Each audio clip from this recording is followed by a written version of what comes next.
रहा है कि एक नया एजेंडा लेके आओ साहब, यूसीसी का एजेंडा। उससे क्या होगा, उससे जनता को जो है हम थोड़ी देर तक भ्रम में रखेंगे, थोड़ी दिनों तक धोखे में रख लेंगे, लेकिन जैसे ही यूसीसी का ड्राफ्ट जनता पढ़ेगी, जनता समझेगी, तो जनता जान जाएगी कि ये तो आरक्षण विरोधी भी है।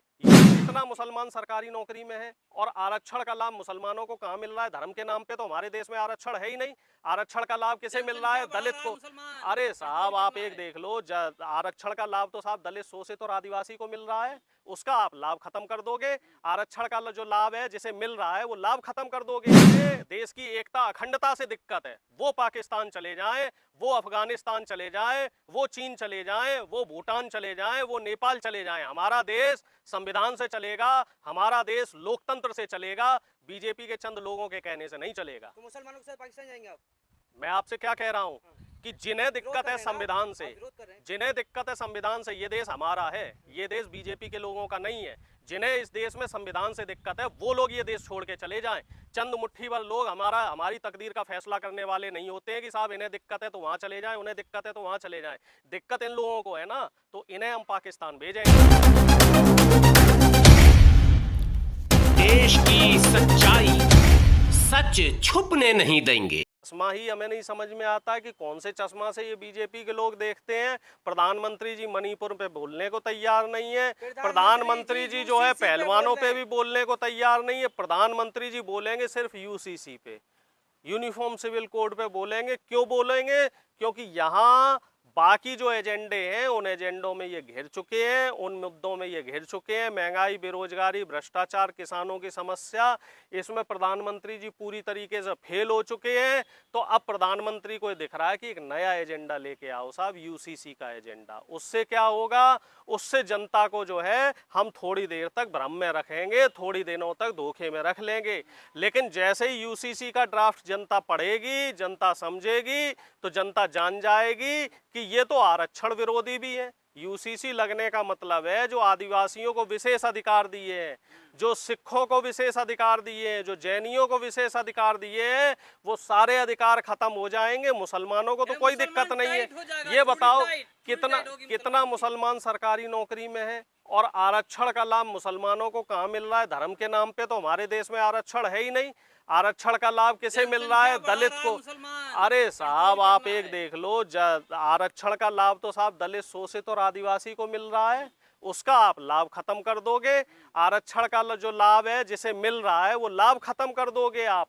आदिवासियों के पास जो जमीनें हैं, जो जमीन को सरकार नहीं ले सकती है, क्योंकि आदिवासियों को संविधान के तहत विशेष अधिकार है कि उनकी जमीन पे कोई कब्जा नहीं कर सकता। अगर यूसीसी लग जाएगा तो आदिवासियों से आप उनकी जमीन छीन लोगे। हिंदुओं को है यूसीसी से निश्चित तौर पे खतरा आदिवासियों को है, खतरा दलितों को है, खतरा पिछड़ों को है, खतरा गरीबों को है। यूसीसी से सिर्फ और सिर्फ मोदी जी को और उनके बड़े बड़े जो मित्र हैं, पूंजीपति मित्र, उनको फायदा हो रहा है, इसीलिए ये लोग यूसीसी ला रहे हैं। मुसलमान खौफ में है यूसीसी के। मुसलमान मजे कर रहा है। आप बताओ कौन मुसलमान खौफ में है? आप सर्वे करके देख लो। जो पंचर बनाने वाला मुसलमान है वो पहले 20 रुपए लेता था, अब 60 ले रहा है, अब कह रहा है कि साहब 100 रुपए लेंगे। बाल काटने वाला मुसलमान पहले 50 लेता था, अब 100 रुपए ले रहा। पेंटर से लेके कारपेंटर तक जितने भी कारीगर हैं सब खुश हैं। दुखी है तो सिर्फ इस देश की जो बहुजन जनता है वो दुखी है, और ये जनता इस बार इनको सत्ता से भगा देगी। तो हिंदू जगह क्यों नहीं रहे फिर आप लोग? हिंदू नहीं, इस देश की जनता को जागना पड़ेगा। इस देश की जनता को समझना पड़ेगा कि जो ये लोग हैं बीजेपी और आरएसएस के लोग, ये देश की जनता को जाति में और धर्म में तोड़ने में लगे हुए हैं। ये लोग धर्म के नाम पे जो है समाज को बांट रहे हैं, ये लोग धर्म की ठेकेदारी कर रहे हैं, और इन लोगों ने धर्म को जो है राजनीति का विषय बना लिया है। तमाम विपक्ष के लोग एकजुट होकर के मोदी जी को हराने के लिए तैयारी कर रहे हैं। सिर्फ 13 दल।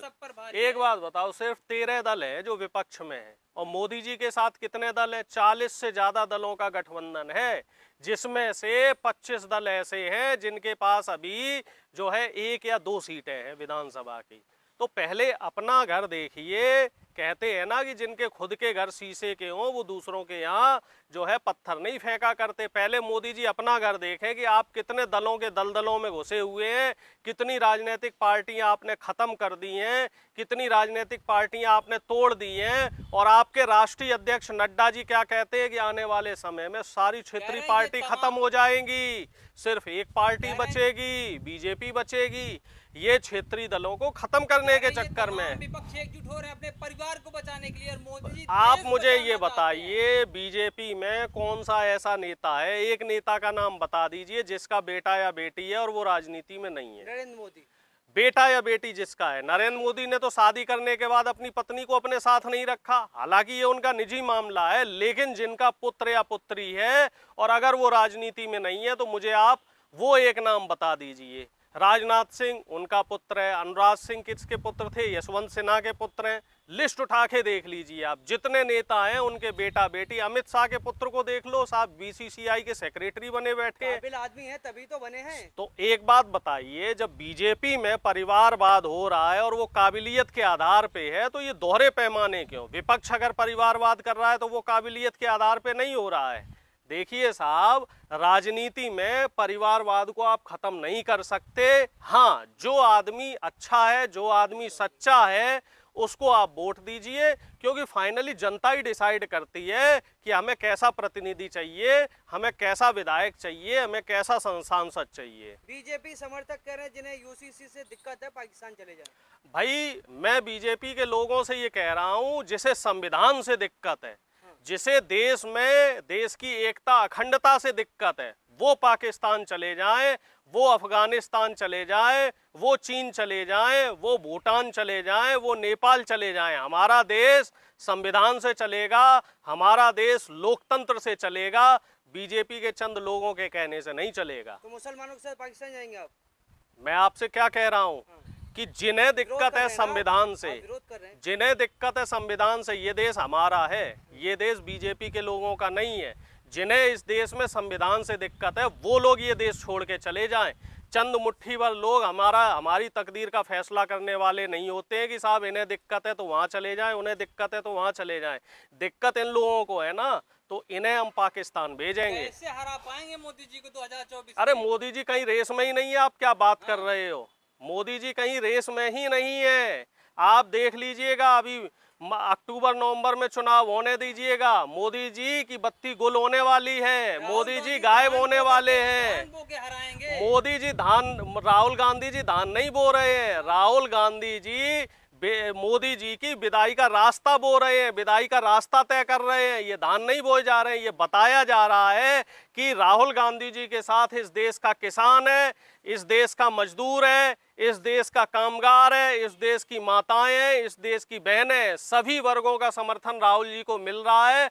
और मोदी जी आप देख लीजिए, 2 महीने से ज्यादा का समय हो चुका है लेकिन अभी भी मणिपुर नहीं गए हैं। कितने खेद की और कितने दुख की बात है कि प्रधानमंत्री के लिए मणिपुर से ज्यादा और तमाम चीजें जरूरी हैं। मेट्रो में घूमना जरूरी है और जो है वंदे भारत ट्रेनों का उद्घाटन करना जरूरी है। 9 साल का 10 साल का जो है अपना चुनाव प्रचार करना जरूरी है, लेकिन मणिपुर उनके लिए जरूरी नहीं है। भगवा हो गई, अब तेज चलेगी, अब कोई नुकसान नहीं होगा। कुछ भी चलती रहे, लेकिन मैं ये कहता हूं कि इस देश की जो जनता है, इस देश की जनता के बारे में भी प्रधानमंत्री को सोचना होगा, क्योंकि वंदे भारत तो आप चला रहे हैं, लेकिन वंदे भारत में कौन लोग बैठ पा रहे हैं? गरीब आदमी क्या वंदे भारत में बैठ पाएगा?